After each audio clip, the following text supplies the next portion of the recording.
Share my screen now. Yes, go for it. Thanks so much, Carmen. Today we're going to talk about how to stay secure while working remotely. That can either be from home, that can be from local coffee shop, wherever, basically not an office complex. For a lot of people, cybersecurity can be a complicated topic, or maybe it sounds scary. So today, basically, we're going to go through 5 things that you can do to be more secure while you're doing that. So you're not going to need some fancy degree. You're not going to need any prior knowledge to be able to accomplish any of these things. And if you accomplish all 5 of them, or if you do any combination of them, you'll be very, very secure. And as Carmen said, I have time in this presentation to stop for questions. In the past, when I've done this, that is where I have found you guys get all of the value, is when you have specific questions about something maybe going on in your business or in your life, or something you've just been wanting to ask for a very long time. So please throw them in the chat, and then I have times in the presentation where I will stop and make sure that we get to them. So I'd highly recommend, if you have any questions, just throw them in the chat and we will get to them as they come up. So today we're going to go through 5 specific topics. That is password protecting your Wi-Fi. That is specifically if you're at home. Enabling multi-factor authentication. I'll explain not only what that is. A lot of you have probably already heard about multi-factor authentication, but I'll explain what it is, how to use it, and how to set it up. 3, updating your software. 4, staying alert for SMS and voice phishing. And then 5, staying up to date on email phishing and protection. Those last 2 are probably the most important. It's the most common way for people to be, I don't want to say insecure, but for bad things to potentially happen, is through somebody fooling you with an SMS, so a text message or a voicemail or an email that isn't really the individual that is talking to you. So let's start with password protecting your Wi-Fi. Why does this matter? Unprotected Wi-Fi. So let's say you're at home and you don't have a password on your Wi-Fi. Anyone walking by with their dog, or taking a stroll with the family, or just driving by in a car can connect to your network. So they can connect to your Wi-Fi router if you don't have a password on it. And then in a lot of cases, your home network is way more trusted. So what does that mean? Well, if you trust your home network, that typically means when you connect, it's like, hey, do you want to allow other devices to let this be discoverable on the network? That may be ringing a bell for some of you.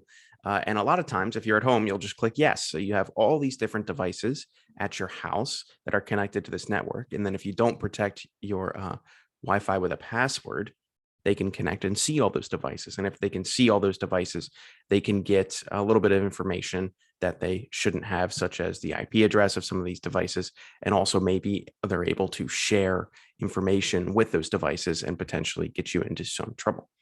So if somebody gains access to your home network, they can find them. It's just not something you'd want. So password protecting your Wi-Fi, or not allowing your devices to be discovered, even though I know it's very convenient when you set up a brand new printer and you just click let other devices on this network see it, because then when you want to go print, it's very easy to find it. I understand that.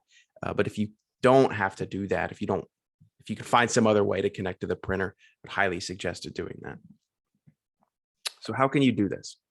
On the back of your routers, there will always be instructions, unless for some reason you've scraped them off. But on the back of your router, there will be a little tag that'll have the default password and the default username for your Wi-Fi router, along with instructions on how to log in.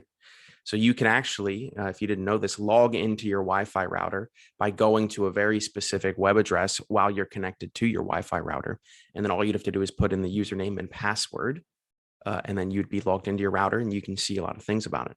So on the back of your router, there's going to be instructions. Once you're in there, you'll be able to set up multiple Wi-Fi connections. So what do I mean by that? A lot of people today, a lot of businesses as well, you may go to a coffee shop and they'll have a guest Wi-Fi and they'll have a business Wi-Fi. And so on your router is no different. You can actually set up a guest Wi-Fi and a home Wi-Fi as well. So if you wanted all of your personal devices to be password protected and be able to discover themselves, you can put them on their own Wi-Fi setup, but then you can create a different Wi-Fi for your guests. So you can kind of separate the two. And then I'll reiterate again, if possible, don't allow network discovery on these things. So password strength. What does it mean to build a good password? And how can you do this? I have talked to all of my family members and many of my friends and many of my colleagues, and almost all of them reuse the exact same password. I would highly suggest not doing that. So building a good password is basically this. You're trying to make the password so long and so complex that if a computer were to randomly guess what your password was, whether it's the name of your dog, the year you were born, and then your favorite food, all strung together, you're trying to make that combination of characters so long and so complex that a computer can't guess it very, very quickly. And that's what you see in this chart right here, if we're looking at this chart. So down the first column here, we have the length of the password, the number of characters. And then across the rows, we have the types of letters, numbers, special characters, symbols, lowercase, uppercase. We have the different types of characters that can be in there. So for instance, if you're numbers only, and so if you just have a string of 10 random numbers and it's only 10 characters long, that password can be cracked instantly by modern computers. Whereas if you throw in lowercase and uppercase letters, it'll take a modern computer over a month to crack. And that just has to do with the complexity, right? So if I can only put a number in every single spot of my password, then I only have 10 possibilities for every single spot. But if I can put uppercase and lowercase and numbers, that's like I have 66 different possibilities for every single spot. So it just makes things very, very complex. So if I wanted to figure out how to build a good password, for example, 45678, it's not good. Please don't do that. Password 1, also not great. And I put password with a 2021 exclamation mark, very long password. Do not make this your password either. Any password with the word password in it is inherently insecure and should be changed. You should figure out either use a password manager, which we can get into if you guys have any questions about password managers, or just use some other way to generate a really good password. So multi-factor authentication. What is multi-factor authentication? A lot of you have probably heard of this. So you've probably heard of two-factor authentication, which is basically like getting a text message. But multi-factor authentication is this. You have a username and a password. When you click login, some other process starts where you need some other form of verification. And that's why you see this plus verification right here. So I have the correct username, the correct password, but then I have some other form of verification, whether that's a fingerprint, whether that's a little key fob usually used with bank accounts, or whether that's getting a text message and having access to a specific cell phone. So there's different way to verify who you are as an individual. And then it's only through the proper password and username plus properly verifying via the second form of identification that you get access. So this, if you only used if you only use, for instance, SMS, that would be two-factor authentication. Multi-factor authentication is when you potentially combine a few of them. So types of multi-factor authentication. And if any of you have any questions on what to use, how to use it, I pulled up the chat and we'll end up getting to questions here in just a bit. And like I said, that is where you guys will get all of the value, is when I answer those questions and end up having something that you guys can apply to your daily life. So types of multi-factor authentication. The first you're probably most familiar with, it's on your cell phone. You can't see it, but there's my cell phone, is you just put your fingerprint on your phone and you end up logging on. So fingerprints are convenient. They're very quick most often, and very hard to lose access. So like if you have a key fob, secondarily, you can lose a key fob. And if you lose a key fob and you can't multi-factor authenticate into your bank account, that's a big deal. And undoing having multi-factor authentication on your account can sometimes be a pain. The benefit is it's unhackable. Unless somebody steals your key fob, they won't be able to get access to your bank or whatever account you're securing with that key fob. But alternatively, you can lose access to that key fob. The one that is my favorite is authenticator apps, this third one. And this is the one that I personally use. So the app on the left here is called Authy. That's AUTHY. The app on the right here is Google Authenticator. Both are very, very, very popular apps. And the way these apps work is you can just connect a whole bunch of different accounts to them and generate 6-digit codes. That's what you'd need for your multi-factor authentication. And then in that app, you can just manage all of them very, very easily. You just pull it up and you have all of them. It's very convenient. It's almost always on your cell phone. You can also get it for your iPad or your desktop. And that is the one that I would recommend. The fourth, and probably the most common, if I had to guess, is a text message or a phone call. So you try to log into an account, somebody's going to text you, some company, and you just have to put in a 6 or a 4-digit code in order to get access. So what is the purpose of all these? I'll go back to one more screen. I'll get that I'll get to that question in just a few seconds, Jacqueline. Why is multi-factor authentication important? Why does it make you any more secure? What is the purpose of it? So if somebody were to get your username and password and you didn't have, so you do not have multi-factor authentication on your account set up, then they would have access to your account, right? They could change the password, they could change the username. A lot of you probably have a friend or a family member or a colleague that has had their Instagram, their Facebook, Twitter, anything stolen, right? And that's because they don't have multi-factor authentication enabled on it.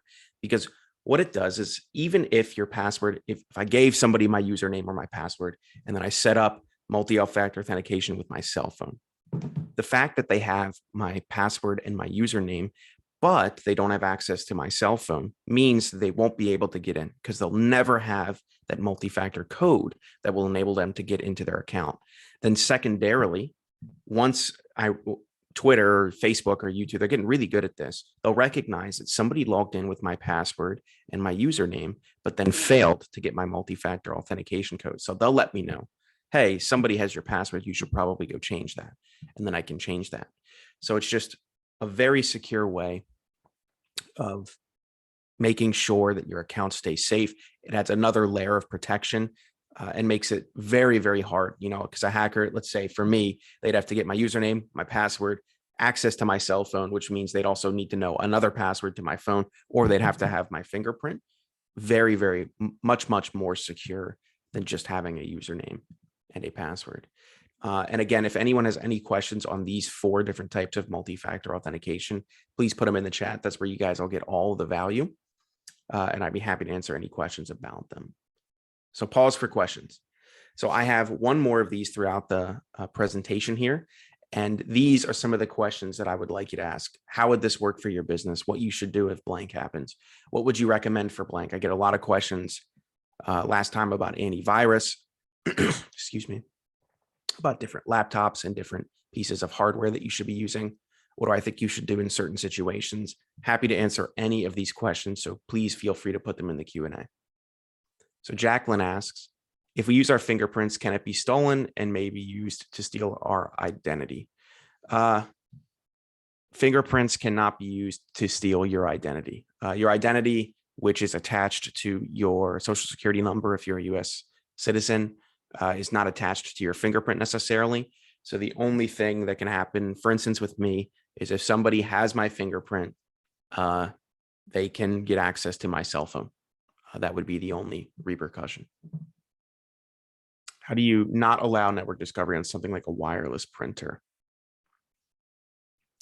When you set up your printer on the modern printers, at least, I'm not sure which printer you're talking about, there's a screen that will ask for that. Hey, would you allow, do you want other pieces?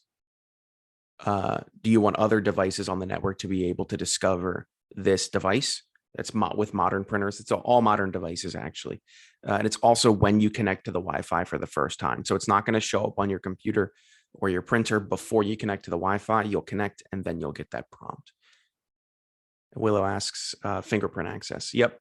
So fingerprint's not attached to your identity, at least according to the IRS.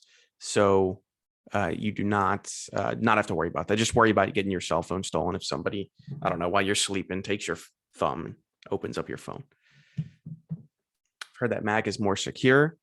Is this true? Can you explain the difference between a brand of computer and an operating system? Yes. Okay. So is Mac more secure? Not necessarily, Jennifer. So while so the common misconception is Mac is more secure because it's less targeted. So while that, you could make an argument that that's true, many, many, many more people use Windows devices. So if much more people use Windows devices, then it makes sense that more people would be hacked or targeted, or that there'd be some kind of issue with that software. So that's why this is Mac more secure. Not necessarily, it's just not as widely used as Windows or another operating system called Linux. And then, can I explain the difference between a brand of computer and an operating system? So yes, there are three main types of operating systems. That is Linux, Linux. Hope I spelled that right. For all intents and purposes, for everyone on this call, you almost certainly do not even need to know what Linux is. You'll never use a computer that's using Linux. It's all typically in the background on servers and stuff like that. Second is Windows. And the third is Mac OS, is what it's called, Mac OS. So the brand in all three of those cases would be Dell or MacBook or Apple, or some of you may have ThinkPads, some Toshiba, Lenovo, any type of brand on the device. But there are only three different operating systems that I'll say again: Mac OS, Windows, and Linux. So Mac uses Mac OS, and then on any other kind of device, you can almost certainly switch between Linux and Windows if you'd like. And Windows is the most popular operating system as of now. Do most websites allow fingerprint security? I would say 0 websites that I have heard have ever used fingerprint security. What I would suggest, that I'll go back to this, the multi-factor authentication that I use is authenticator apps, because it's not only secure, but it's very convenient. So always, always, always use authenticator apps if you can. And then if you lose access to your cell phone, you can still have the authenticator app on your laptop or desktop or iPad or whatever you're using. So it's typically more secure, and it's also more convenient. So Willow, these two authenticator apps are the ones that I would recommend. This one on the left here is Authy, Authy, and this one on the right is Google Authenticator. So if you go to the App Store on any device of yours, or if you go to Google and you search for both of these, you'll find both of them. Those are the two that I would recommend. Also, for password we can get into password managers in a bit. If any of you have questions on password managers, I would highly suggest using them. A lot of password managers today have their own authenticators built into them. So if you have LastPass or KeePass or some other, or I think even Windows has one now, I'm sure it's just as good as these two. Willow also asks, do most credit cards allow fingerprint identity options? As far as I'm aware, many places do not allow any type of fingerprint identity. It's only your cell phone, and then usually maybe some of your work buildings, but that would be a little bit of overkill in my mind. Actually, a lot of apps on your phone now ask for your, if you have an iPhone like I do, I don't know Androids very well. So if you have an iPhone like I do, you can use your fingerprint to unlock your phone, and then they'll use that to confirm your identity. So if you ever need to download a new app or log into an app on your phone, it'll just ask you to reconfirm your identity, which means it'll ask you to rescan your thumbprint. So updating your software. This, somebody, I think Jennifer asked a question roughly along these lines.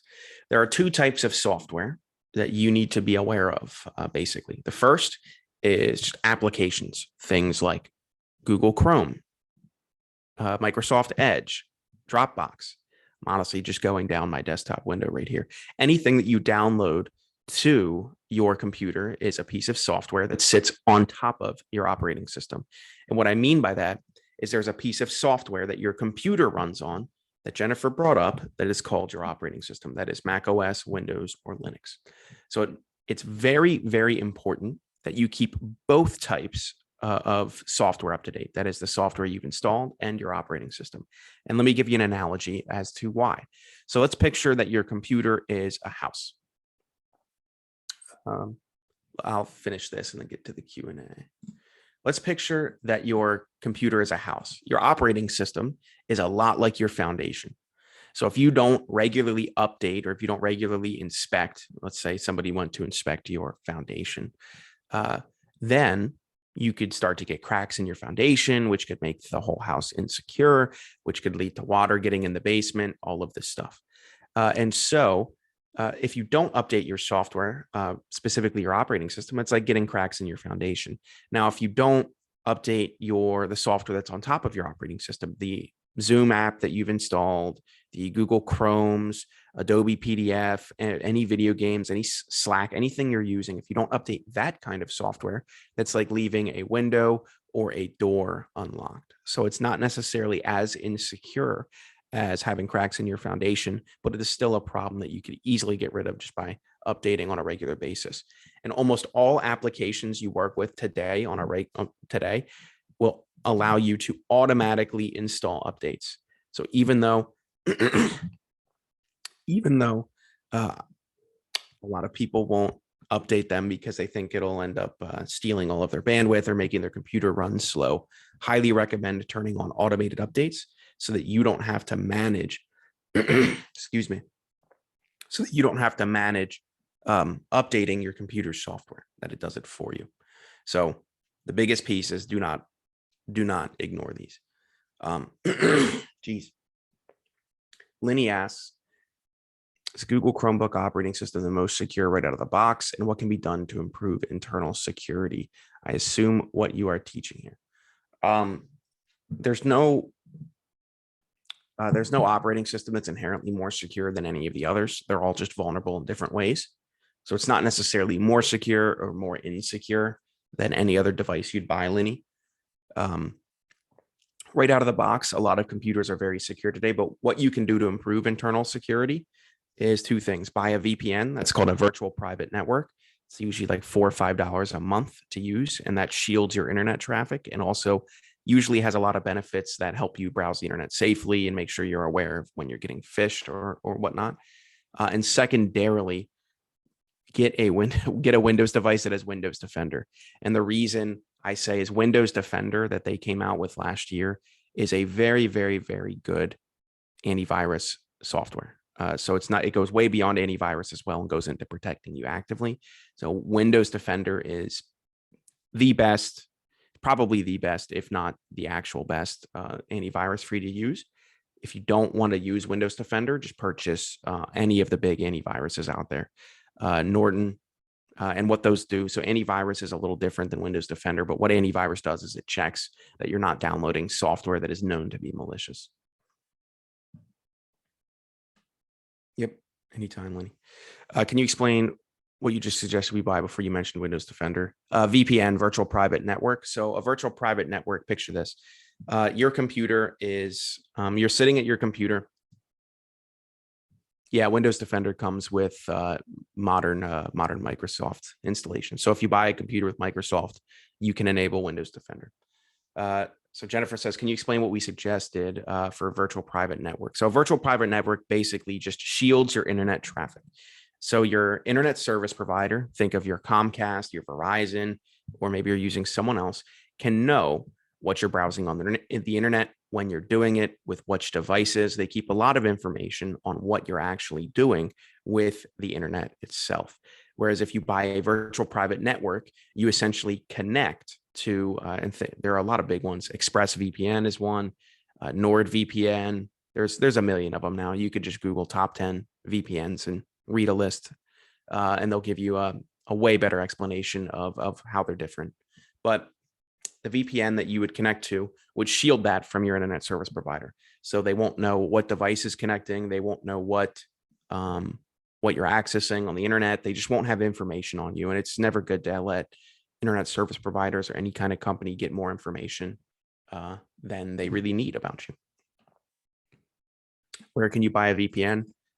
Anywhere online. If you Google top 10 VPNs, yep, just like VP and N, you'll get a list, and then there will be 10 different VPNs for you to purchase. There are, I'm not exaggerating, hundreds of VPNs that you could purchase.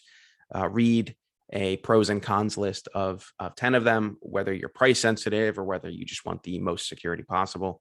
and then just buy the one that you would like. Regina says, my HP computer will not let me update to Microsoft. Computers bought in 2020. I'm not sure I can help you with that, Regina. That sounds like a problem with your computer. So updating your software, how can you do this? So here's how you can update your operating system. So for Windows specifically, if you're using a Windows device, you can go on the left here. You'll click the Start button. You'll go to your settings, and then you'll go to Updates and Security, and you'll see a screen exactly like this photo right here if you're up to date. So if you're up to date, you're good to go. If not, you'll see, hey, run an update, and then you can just do that. For Mac OS, you click on the Apple menu, so the Apple on the top left-hand side. You click Software Update, and then if available, you'll have a screen that is exactly like this. Now, for specifically, somebody was asking about Macs. Macs do, I forget what the exact process is called. Every 6 years, though. So if today is 2022, if you bought a computer in 2016, your computer that you bought from 2016 will not be allowed to update to the newest Mac OS. So every 6 years, they stop allowing software updates, specifically operating system updates for Macs. And so that is one of the reasons why people buy Windows. Now, I'd highly recommend getting new computers every 6 years. That, technology increases at such a fast pace that every 6 years you should be getting just a different device anyway. But I know that Windows, you can still keep everything going most of the time. And then Mac will definitely not allow you to upgrade your operating system if your computer is 6 years or older. So now we're going to get into what I believe to be the most applicable piece of this presentation, and that is phishing. So there are a whole different types of phishing. Before we get into these stats, here are a lot of different types of phishing. So social engineering is actually the broader category that all of these sit in. And then phishing, specifically email phishing or text phishing or voicemail phishing, are types of social engineering.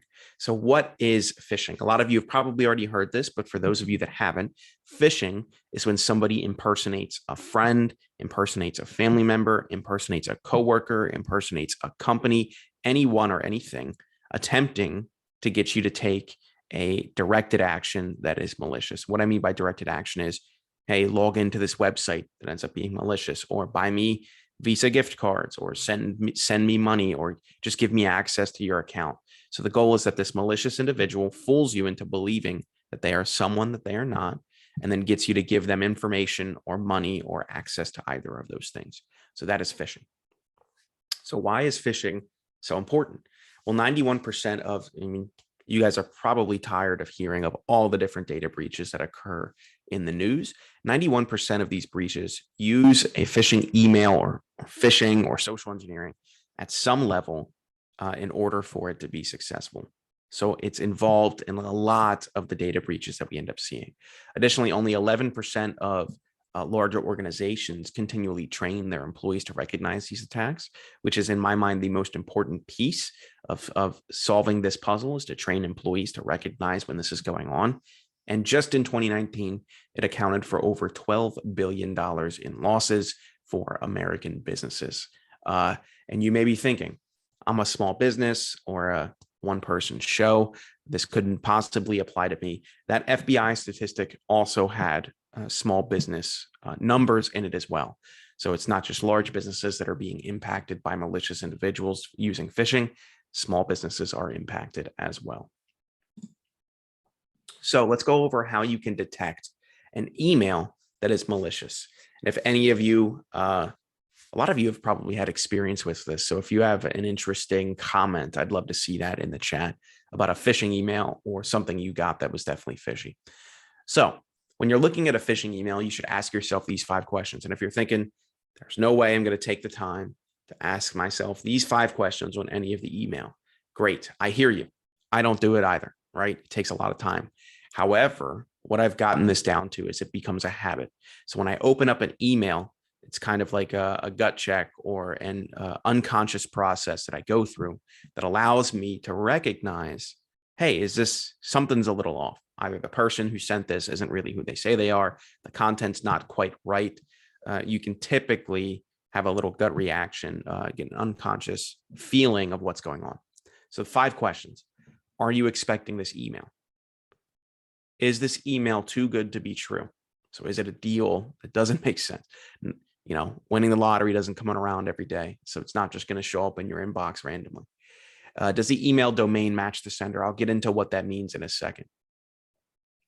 When I hover over a link, where does it go? So when you hover over a link, it'll show you in the bottom left-hand side of your computer where it goes. So you can end up seeing, are you going to some weird places on the internet, or are you going to the actual, where the web address, where you think it should be sending you?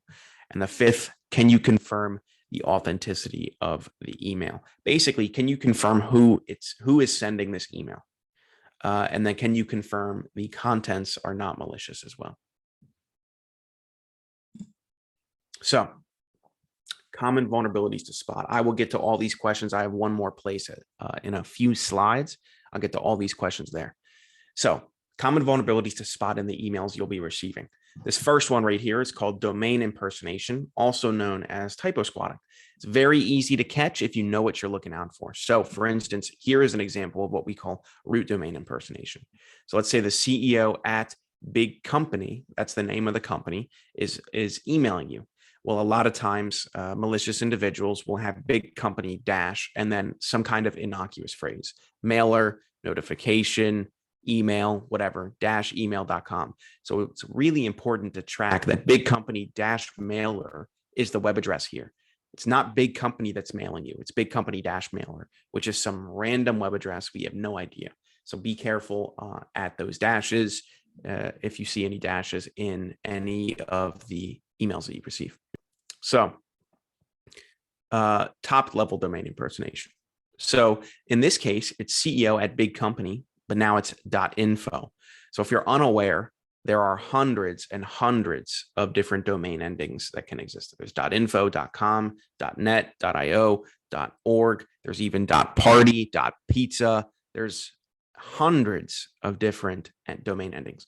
What's really important is that you understand that if it's .info, bigcompany.info, this is not bigcompany.com at all. This is some completely different web address that is being used to end up mailing. So it's, if you see a .net or a .org or some weird version of somebody sending you an email, just be careful of that. Subdomain, this is just CEO at big company, but .insecuremail.com. So the thing that is most important in every single email is what comes right before the domain ending. So you want to know that if bigcompany.com was sending this to you, that the thing that comes right before the .com is properly spelled big company. The fact that big company is right here after the @ sign means almost nothing. The fact that this is .insecuremail.com, that means that insecuremail.com is actually the one sending you this mail. And then they've only put big company as a subdomain, which is kind of like a smaller version of a domain to try and trick you. And then the last time, which a lot of you have probably seen an example of, is typo squatting. In this case, there is a 0 instead of an O in big company. Just got to be looking out for that. The second type of vulnerability in an email is display name impersonation. So all of you have probably received an email from somebody, in this case, it says Josiah Carberry, but that might be a friend, a coworker, a colleague, anything. At a quick glance, this jjwhite003@gmail.com, that won't be available, right? Typically in your email inbox, you'll only see Josiah Carberry sending you something. And that's exactly what malicious individuals would like you to believe. So Josiah Carberry is sending them this. So always what I would suggest is this little caret. This is for Gmail specifically, but I know you can do this for Microsoft as well. Click this little caret or this little arrow, and that shows you a whole bunch of sending information, which will actually show you what is the root top subdomain. Is there anything weird going on? You'll be able to figure it out. And then the third type of vulnerability, malicious links. So this is what I mentioned earlier. The links, this email, right? It looks pretty realistic. It has some weird, weird typeface, but maybe that's what the IRS is using these days. And then it has the official IRS logo. It looks really good. oh, look, we're going to get $319.95 back because we paid in excess. A lot of times these will get sent right around tax season. So that's, malicious individuals know this. But when you hover over this link right here, get started, it doesn't go to an IRS website. It goes to carybaptist.org.uk, which is not the IRS in any way, shape, or form. So what I say is, first, the IRS doesn't send emails. I'm using this because it was a really good explanation of malicious links. IRS won't send you emails, so don't click on them. Actually report them if you can. But then when you hover over any link in the bottom left-hand side of your screen, you'll always see where it goes. And like I said in this previous slide, the thing that is most important is what comes right before the .com. So ideally, you'd want this to see irs.gov, right? In that case, it's a government address, so it's .gov. The most important thing is what comes right before the domain ending. So always, always, always before you click on a link, hover over and look at the bottom left-hand side and say, okay, is this actually something I expect, somewhere I expect to be going? And I think actually, so what I'm going to do is answer these questions that have been sitting here. So Lenny asks, I use Proton Mail for my secure email server. Can you recommend any better? Thank you. As far as legitimacy, I always check the sender's email domain. Awesome. Always check the sender's email domain. I can't recommend any better secure email server other than, I don't know if you're suggesting you use this personally or for your business. There are a lot of business secure email gateways is what they're called. All of them claim to do the exact same thing. All of them function a little differently, but Proton Mail should be good.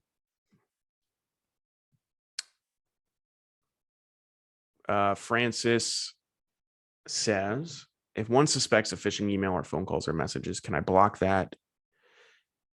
You wouldn't be so just because you're getting phishing emails, phone calls, and messages, Francis, doesn't mean you're infected at all. It just means people are sending stuff to you. It's almost always you're not even targeted. It's just you got wrapped up in a couple thousand emails that end up getting sent out.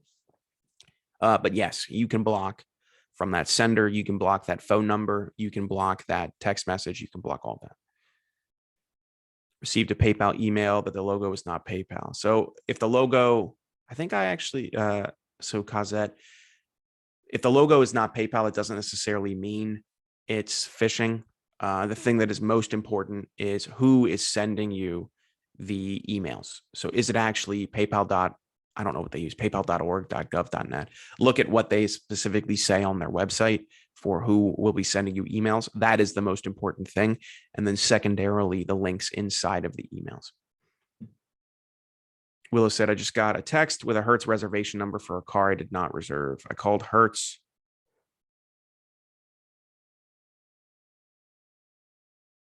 No, that's not an exaggerated response, but you did exactly what I suggest everyone do. And actually, I'll get into this in a second, Willow. Yeah, call the number on their website, call them back, confirm their authenticity through some other form of communication.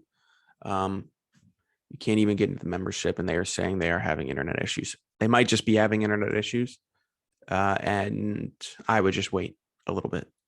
When I suspect any message is sent to me, I try to forward the same email to myself to ascertain the sender. Yeah, that's a really good thing to do, Francis. However, if you're looking at my screen, if you see this little caret right here, I don't know if you're using Gmail. In Gmail, you can just click this little arrow right here below the email addresses, and it'll show you all of that sending information. So it removes a step. It removes a step from that process. Willow says, is Google Workspace really HIPAA compliant? To be honest, I have no idea. I use Google Workspace personally, but I am not in a position where I need to be HIPAA compliant. I don't handle any PHI or anything like that. They might have, Google's a huge company. They probably have a HIPAA compliant version. I have clients who use it with me and I need HIPAA compliance. You got to look at the specific, what are the specific controls in HIPAA that you don't think you're meeting, Willow? So when you do a HIPAA audit, which you'll have to do, I believe, every year, then you'll know which parts of that are insecure and which parts are not. And then Willow says, is it true that iPhone messages are not secure? Not secure, not necessarily. Everything has a certain base level of security. Now, Could somebody read your iMessages?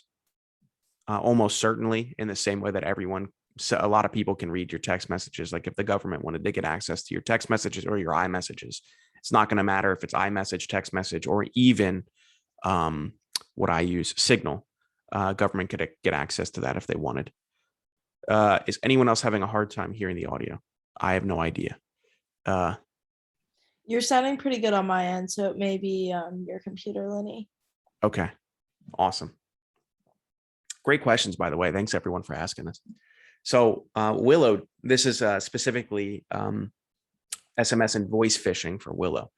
There are 4 rules. Sometimes it's very hard to detect if there is SMS and voice phishing going on, just because most companies use random phone numbers and random voicemail numbers to end up sending you communications.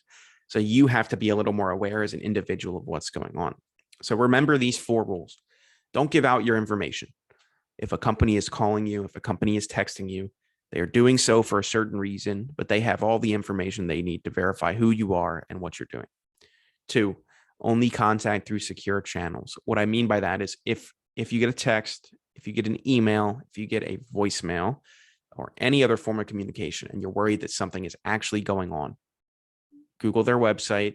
Go to the website of your bank, or in this case, Willow's case of Hertz, and actually call them on the numbers and communicate with them through the emails that are listed on the websites, so that you know you're getting a secure channel for communication.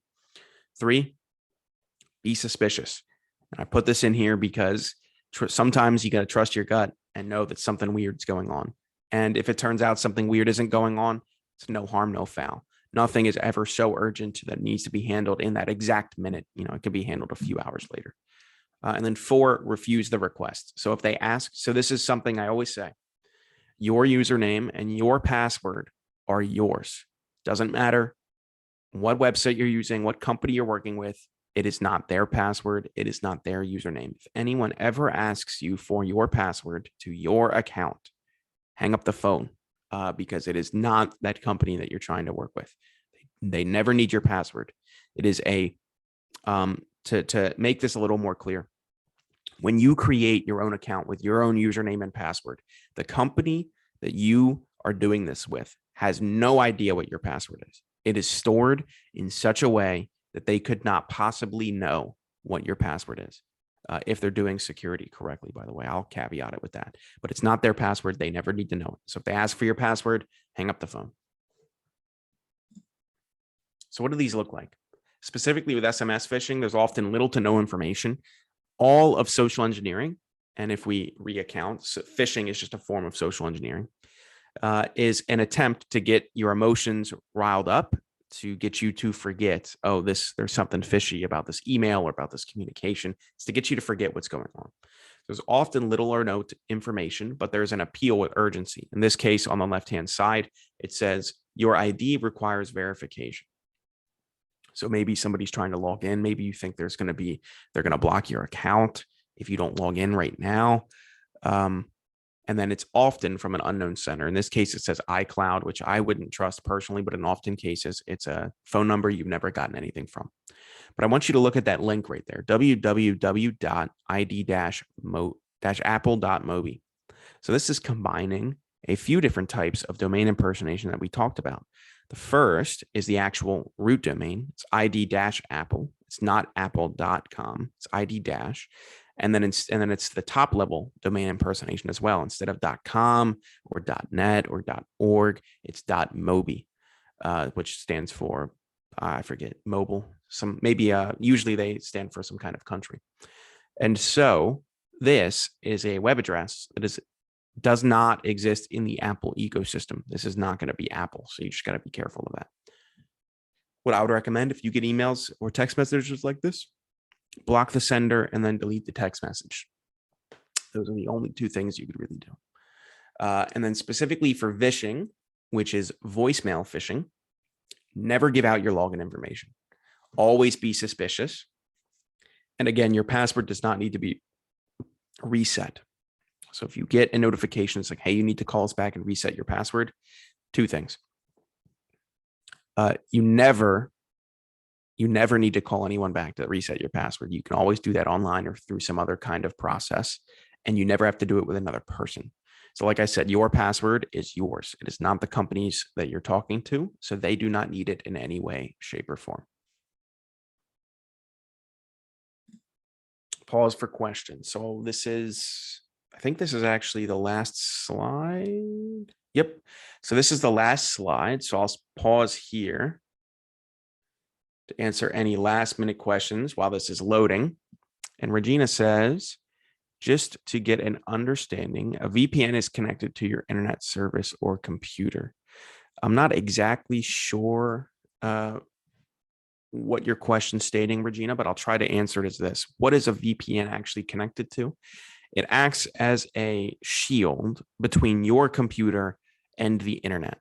So you connect to the VPN, and then your VPN connects to the various devices that are on the internet, so that when you make a request, when you're going to Google, right, and you type in, I don't know what day of the week it is, you're asking, that request is not going from your computer to Google's servers. It's going from your computer to your virtual private network, which then sends it to Google servers. Willow asks, how do I get a recording of this webinar? I believe it'll be sent to you after this. I think Carmen can confirm that though. Yes, it will be sent in a follow-up email to everyone. Anyone have any last minute questions? We have about 10 minutes left, it looks like. Which ones do I know are effective? They're all pretty effective, Jacqueline. They all do almost exactly the same thing. It's not necessarily like earth-shattering technology. What I would recommend is if you Google top 10 VPNs, you'll get a list that will compare and contrast them. So a lot of VPNs have some have different features. Some are more price sensitive. If you wanted a VPN for your business, you can actually get one that'll allow multiple devices to connect at a time. So they'll all have different use cases that you could end up exploring. That's what I would recommend you do. Personally, I use a VPN called Surfshark, SURF Shark. To be honest, I don't even remember why I chose it. It's just the VPN I ended up using. A lot of the popular ones I hear that you've probably heard of: ExpressVPN, NordVPN. I think McAfee has one as well. But I would recommend just finding a list that has done some research and comparing and contrasting all of the features. For devices infected,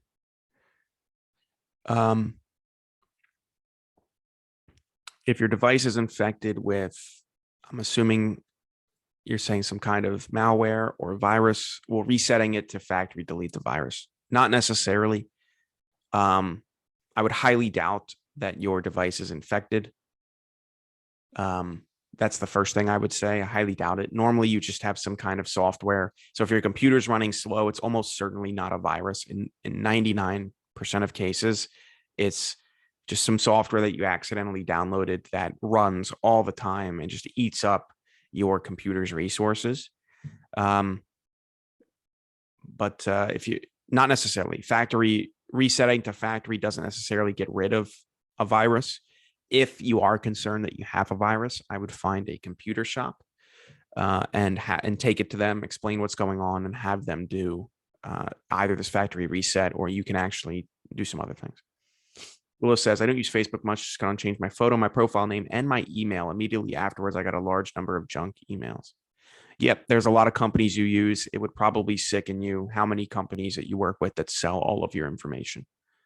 So your email and your texts, and not your text, but your phone number, your email, and your address are often sold by every single company that you make an account with. Not much you can do about it. Virginia says, how about business website? Is there a way to find out when somebody signs up with an email? Regina, can you rephrase that question? I'm not sure exactly what it's asking. Is there a way to find out when somebody signs up with an email? There's a way to do all of that for sure, but I'm not sure which exact piece of it you're asking me about right now. Francis says, to the speaker, I want to add, this is highly informative. Yeah, thanks, Francis. Take a look um, at the recording when you get it, and let me know if you have any questions. Also, I will add this actually before you hop off. If you wanted to send me an email or connect with me on LinkedIn, you'll have these slides, so you'll have all this. I'm the co-founder and CEO of Phin. So yeah, reach me there. Lenny says there are companies that monitor devices. What are they called? So there is a lot of different devices that pieces of software and companies that do this, Lenny. They come with the names endpoint detection, endpoint monitors, host intrusion detection systems, network monitors as well. What I think you might be talking about is something more along the lines of Windows Defender, which is a piece of software that sits on your computer and makes sure nothing fishy is going on all time, 24/7. Antiviruses might also be the word you'd be thinking of. Regina says, when I respond to people who sign up, how can I know if the person is an email? There's no specific way, Regina. Big red flag for me personally is if somebody has an @Gmail email. Just very easy for anyone to randomly create a Gmail address. So if it's a random set of characters @Gmail, I consider that risky. There's no specific way though, in short. What you can do is there is a service called CAPTCHA, CAPTCHA. Had to spell that for a second. And that just verifies that a robot didn't complete the form for your business website. And if you're using WordPress or anything, if you're using WordPress or any very common website builder like that, you can get CAPTCHA. Yeah, Wix, you can get CAPTCHA right in all of your forms if it's not already there. So it'll prevent at least robots from signing up. And then Francis says, can you clarify the dark web is and how one can prevent the information from getting on the dark web? So the dark web is not what you probably think, Francis. It is not a deep, dark, scary, seedy place where all the malicious people in the world get together on the internet. It's not that. It is just simply what is called non-indexed websites. So basically, the way Google works is when you search, when you type a question into Google and all those results pop up, all of the websites, all of the pieces of information that Google has gotten is from an index that they've done. They've indexed those websites to get access to their information and to also categorize them very efficiently. So you can actually create non-indexed websites, which will prevent search engines and other browsers like Google or Firefox or Yahoo or anything from getting any information from that website. And when you don't have an indexed website, when you have a website that is not indexed, that is technically part of the dark web. Now it gets a little more complicated than that, but how can you prevent your information from getting on the dark web? Everything that I've told you today, and that is not an exaggeration. Password protect your Wi-Fi, multi-factor authenticate every single account you have, use a VPN, use a password manager, update your software. Look back at when you get these slides. That is the best way to prevent your information from getting on the dark web, because essentially what it means is if your information is on the dark web, a company that you worked with, created an account with, or yourself got hacked, somebody stole that information and put it on the dark web. Essentially, you as an individual, Francis, you're not you don't have enough information that's worth stealing. So usually what hackers do is they'll just hack big companies. And if you have an account at that company, your information's a part of that. And then I guess these will be our two last questions. It's 10:55. Willow says, how effective is Lolo System Mechanic for monitoring and removing malware? I've used it for years. Wonder if it's sufficient. I think that it conflicts with others like Windows Defender. I've never heard of LOLO System Mechanic. So I'm not sure what that is. I recommend Windows Defend IOLO. Okay. I have no idea what that is. I would highly recommend Windows Defender though. Yeah, Windows Defender is, after they made a release last year of it, it is just very, very, very good. So there are not any actual brick and mortar companies that do internet monitoring.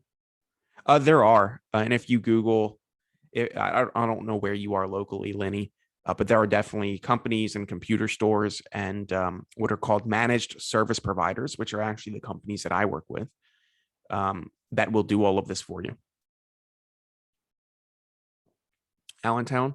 Yeah, if you want a couple of phrases to look up either in Yellow Pages, or if you wanted to call a company, managed service provider is kind of what you're looking for, Lenny.